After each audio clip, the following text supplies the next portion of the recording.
স্বৈরাচার হাসিনা 1 আগস্টে বাংলাদেশ জামাত ইসলামকে নিষিদ্ধ করে এই বাংলাদেশ থেকে ইসলামকে নির্মূল করতে চেয়েছিল, কিন্তু আল্লাহর কি খেলা, মাত্র 9 মাস পার না হতেই গতকাল রাত 11টায় এই বাংলাদেশে ফ্যাসিস্ট সরকার স্বৈরাচার হাসিনার আওয়ামী লীগ দলকে বাংলাদেশ থেকে নিষিদ্ধ ঘোষণা করা হয়েছে।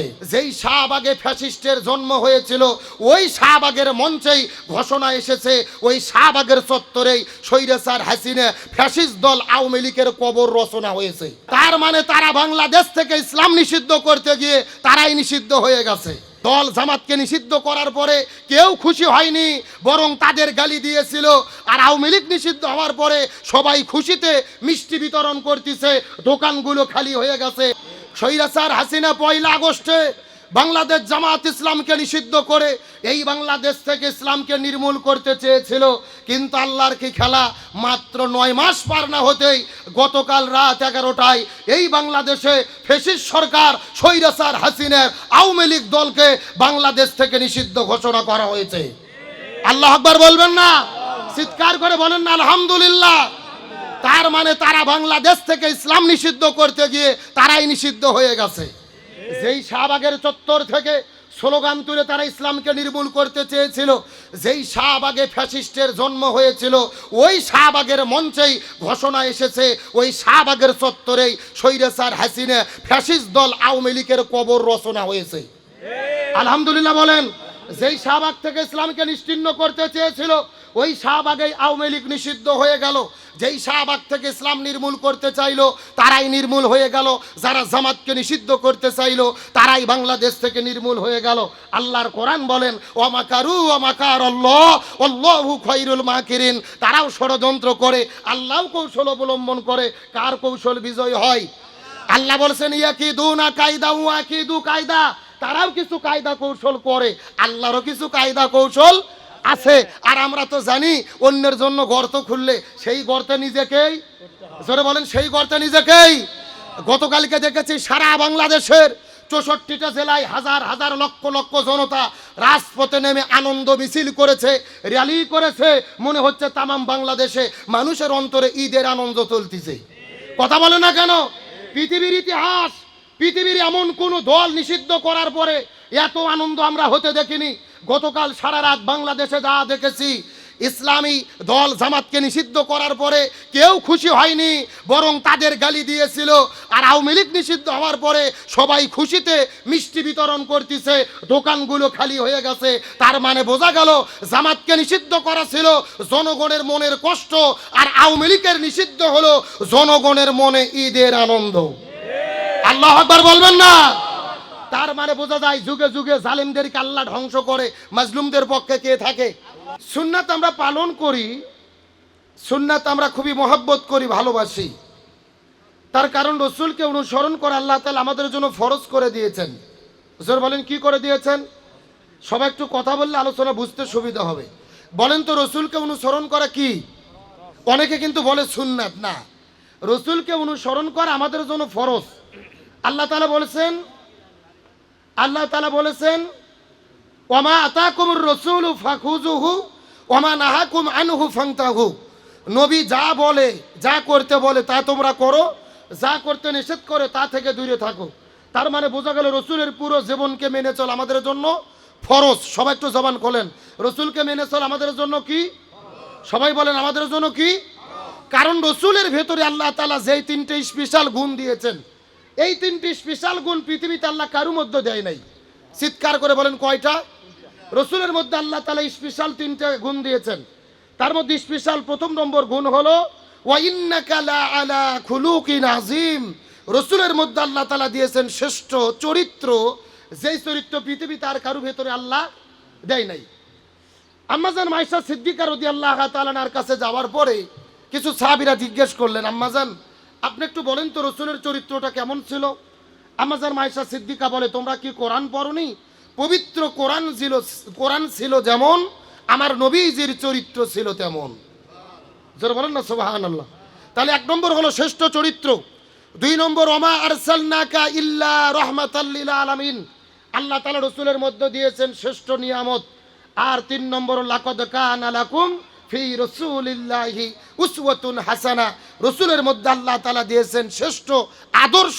রসুলের মধ্যে যেই শ্রেষ্ঠ আদর্শ দিয়েছেন, এই শ্রেষ্ঠ আদর্শ পৃথিবীর মধ্যে আর কারো মধ্যে দেয় নাই। তাহলে রসুলের আদর্শ আমাদের জন্য গ্রহণ করা হলো ফরজ।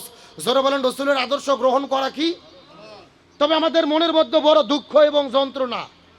আমরা নবীর আদর্শ মানি, নামাজের ভেতরে আমরা মাথায় টুপি দেই, রসুলের সুন্নাত মানি, মুখে দাড়ি রাখি, রসুলের আদর্শ মানি, মসজিদে যাই নামাজ পড়ি, রসুলের আদর্শ মানি, রসুলের সুন্নাত দিয়ে নামাজ পড়ি, রসুলের সুন্নাত দিয়ে দাড়ি রাখি, রসুলের সুন্নাত দিয়ে টুপি পরি, রসুলের সুন্নাত দিয়ে রোজা রাখি, কিন্তু রসুলের সুন্নাত দিয়ে আমরা জীবন গঠন করতে চাই না। আর একটু জোরে বলেন, ভালো করে বোঝেন। প্রত্যেকটা সন্তানকে খাতনা করা যেরকম সুন্নাত, আবার নবীজির মতো দাঁত ভাঙাও সুন্নাত, জিহাদের ময়দানে জিহাদ করাও সুন্নাত। কিন্তু আমরা মিষ্টি খাওয়া সুন্নাত পালন করতে চাই, কিন্তু দাঁত ভাঙা সুন্নাত পালন করতে। আমার কথাকে আপনারা বুঝতেছেন? গভীর মনোযোগ লক্ষ্য করুন। যেই নবীকে আল্লাহ তাআলা পৃথিবীতে নেতা করে প্রেরণ করেছেন, আল্লাহ তাআলা কোরআনুল কারীমের মধ্যে বলেন ইয়াসিন ওয়াল কুরআনিল হাকিম। ইয়া শব্দটি হরফে নেদা, যেই হরফ দিয়ে মানুষদেরকে ডাকা হয়, আহ্বান করা হয়। সিন মানে হলো সৈয়দ। রাইসুল মুফাসসিরিন হযরত আব্দুল্লাহ ইবনে আব্বাস, হযরত আব্দুল্লাহ ইবনে মাসউদ রাদিয়াল্লাহু তাআলা আনহুমা দুইজন একত্রিত করে বলেন, এখানে সিন মানে সৈয়দ। সৈয়দ অর্থ হলো পাঁচটি। এক নম্বর সৈয়দুল বাশার, আমাদের নবী হলো সমস্ত মানুষের নেতা। দুই নম্বর সৈয়দুল আম্বিয়া, আমাদের নবী হলো সমস্ত নবীদের নেতা। তিন নম্বর সৈয়দুল মুরসালিন, আমাদের নবী হলো সমস্ত রসুলের নেতা।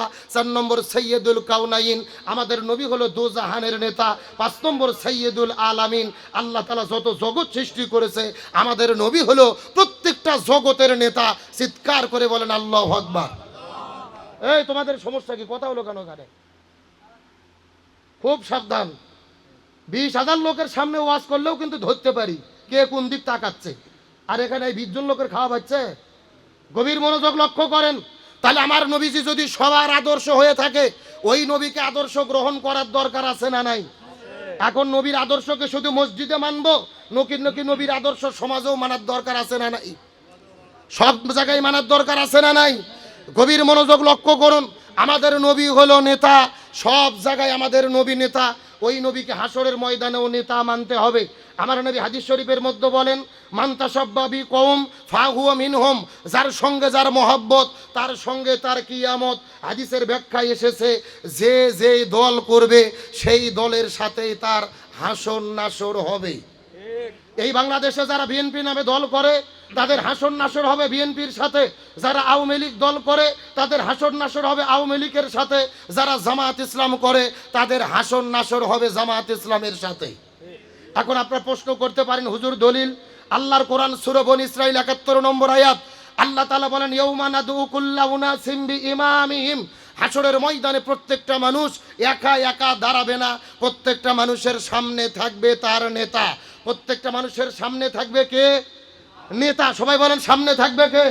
কে রে? হুজুররা কথা বলেন না কেন? আমি কি ভুল বলতেছি? প্রত্যেকটা মানুষের সামনে থাকবে কে? আপনি আমি একা থাকবো না, সামনে থাকবে নেতা। হাদিসের ব্যাখ্যায় যদি তাকান, এই বাংলাদেশে যারা আওয়ামী লীগ নামে দল করে হাসরের ময়দানে দেখা যাবে তাদের সামনে প্রথমে দাঁড়িয়ে যাবে বঙ্গবন্ধু শেখ মুজিবুর রহমান, তারপরে দাঁড়িয়ে যাবে বাংলাদেশের গণহত্যাকারী স্বৈরাচারী কাঁঠাল রানী হাসিনা, তারপরে দাঁড়িয়ে যাবেন ওবায়দুল কাদের, তারপরে অন্যান্য নেতা কর্মীরা। এই বাংলাদেশে যারা বিএনপি নামে দল করে প্রথমে দাঁড়িয়ে যাবে শহীদ প্রেসিডেন্ট জিয়াউর রহমান, তারপরে ম্যাডাম খালেদা জিয়া, তারপরে তারেক জিয়া, তারপরে মির্জা ফখরুল ইসলাম আলমগীর, অন্যান্য নেতা, তারপরে কর্মীরা। এই বাংলাদেশে যারা বাংলাদেশ জামায়াত ইসলাম করেন হাসরের ময়দানে লক্ষ্য করে দেখা যাবে প্রথমে দাঁড়িয়ে যাবে আল্লামা সৈয়দ আবুল আলা মাউদুদি রহিমাহুল্লাহ, মাওলানা মতিউর রহমান নিজামী, গোলাম আজম, তারপরে দাঁড়িয়ে যাবে কোরআনের পাখি শহীদ আল্লামা দিলওয়ার হোসেন সাইদি, তারপরে দাঁড়িয়ে যাবেন আমির জামাত ডক্টর শফিকুর রহমান, প্রত্যেকটা জেলার আমির, অন্যান্য নেতা, তারপরে কর্মীরা। এই বাংলাদেশে যারা চরমনাই পীরের দল করেন প্রথমে দাঁড়িয়ে যাবেন মরহুম পীর সাহেব হুজুর, তারপরে মুফতি ফয়জুল করিম, তারপরে মুফতি রিজাউল করিম, অন্যান্য মুরিদারা। তার মানে বোঝা গেল প্রত্যেকটা মানুষের সামনে থাকবে তার নেতা। সুতরাং এই দুনিয়ার মধ্যে এমন দল আপনি করেছেন, এমন নেতার পেছনে আপনি ঘুরেছেন, যেই নেতার মাথার মধ্যে টুপি নাই, মুখের মধ্যে দাড়ি নাই, দলের মধ্যে আল্লাহ রসুলের আদর্শ নাই, এমন দল যদি করে থাকেন, এমন নেতার পেছনে যদি ঘুরে থাকেন, আল্লাহর কোরআন হাতে নিয়ে শপথ করে বলতেছি, আমি আমার চোখ দিয়ে দেখতে পারতেছি, আপনারা ধরা খাইয়ে বসে আছেন। আর একটু জোরে বলেন। তাহলে যদি আমরা আমাদের আখিরাত ঠিক করতে চাই, দুনিয়া ঠিক করার দরকার আছে না নাই? আরো জোরে বলেন, আছে না নাই? গভীর মনোযোগ লক্ষ্য করুন। আমার নবী হাদিস শরীফের মধ্যে বলেন, হাসরের ময়দানে কিয়ামত সংগঠিত হওয়ার আগে, কিয়ামতের আগে আমি নবী আমার একটা মৃত সুন্নাতকে যারা আঁকড়ে ধরতে পারবে, আল্লাহ তাদেরকে 100টা গলা কাটা শহীদের সওয়াব দান করবে। কয়টা সুন্নাত? সবাই কথা বলেন, কয়টা সুন্নাত? তবে শর্ত হলো মৃত সুন্নাত। জোরে বলেন, কি সুন্নাত? এখন আপনাদের জিজ্ঞেস করতে চাই, মাথায় টুপি দেওয়া কি? আরো জোরে বলেন, মাথায় টুপি দেওয়া কি? এখন বলেন তো, এই সুন্নাত কি জীবিত আছে না মরে গেছে? অবশ্যই জীবিত। কেউ টুপি দিয়েছে, কেউ দেয়নি, কেউ মুখে দাড়ি রাখে, কেউ দাড়ি রাখেনি, তার মানে এটাও মরে যায়নি। একটা মাত্র সুন্নাত পৃথিবীতে মরে গেছে। আপনারা বলতে পারবেন ওই সুন্নাতের নাম কি? দেখেন, আসল জিনিসই জানা নাই। আমার নবী মক্কা থেকে মদিনায় হিজরত করেছেন। মদিনায় হিজরত করার পরে কোরআন দিয়ে মদিনা নামক রাষ্ট্র গঠন করে 10 বছর নবী কোরআন দিয়ে রাষ্ট্র পরিচালনা করেছেন। আজকে তামাম পৃথিবীতে লক্ষ্য করে দেখেন, সৌদি আরব ইসলাম আছে, পরিপূর্ণ ইসলাম নাই, 90% ইসলাম চলে, 10% ইসলাম নাই, রাজতন্ত্র শাসন কায়েম হয়েছে। তার মানে বোঝা গেল, আমার নবীর জীবনের সবচেয়ে বড় সুন্নাত এই কোরআন দিয়ে রাষ্ট্র পরিচালনা করা। তামাম পৃথিবীর একটা দেশও নেই যেই দেশে 100% কোরআন দিয়ে রাষ্ট্র চলে। তার মানে বোঝা গেল, একটা সুন্নাত জীবিত করলে 100টা গলা কাটা শহীদের সওয়াব। এই সুন্নাত মাথায় টুপি দেওয়া নয়, এই সুন্নাত দাড়ি রাখা নয়, এই সুন্নাত হলো এই জমিনের ভেতরে কোরআনের রাষ্ট্র পরিচালনা করা। এখন আপনাদের জিজ্ঞেস করতে চাই, এই রসুলের মরা সুন্নাত কোরআন দিয়ে রাষ্ট্র পরিচালনা হোক, এই সুন্নাত কি আমরা জীবিত করতে রাজি আছি? জোরে বলেন, জীবিত করতে রাজি আছি? রসুলের মরা সুন্নাত জীবিত করে শহীদের সওয়াব পাওয়ার জন্য কারা কারা রাজি আছেন? একটু হাত তুলে দেখান। লিল্লাহে তাকবীর, লিল্লাহে তাকবীর।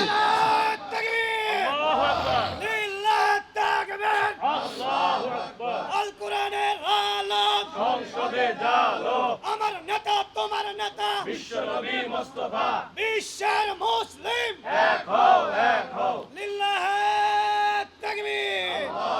আমার দিকে লক্ষ্য করেন, গভীর মনোযোগ। তবে এই জমিনে যদি আমরা এই কোরআনকে বিজয় করে রসুলের মরা সুন্নাত জীবিত করতে চাই, আমাদেরও বিপদ আছে না নাই? বাংলাদেশে সব দল কিন্তু বিপদের মধ্যে নাই। যেই দল কোরআন বিজয় করতে চায় তাদেরকেই বাংলাদেশে নিষিদ্ধ করা হয়। কথা বলে না কেন?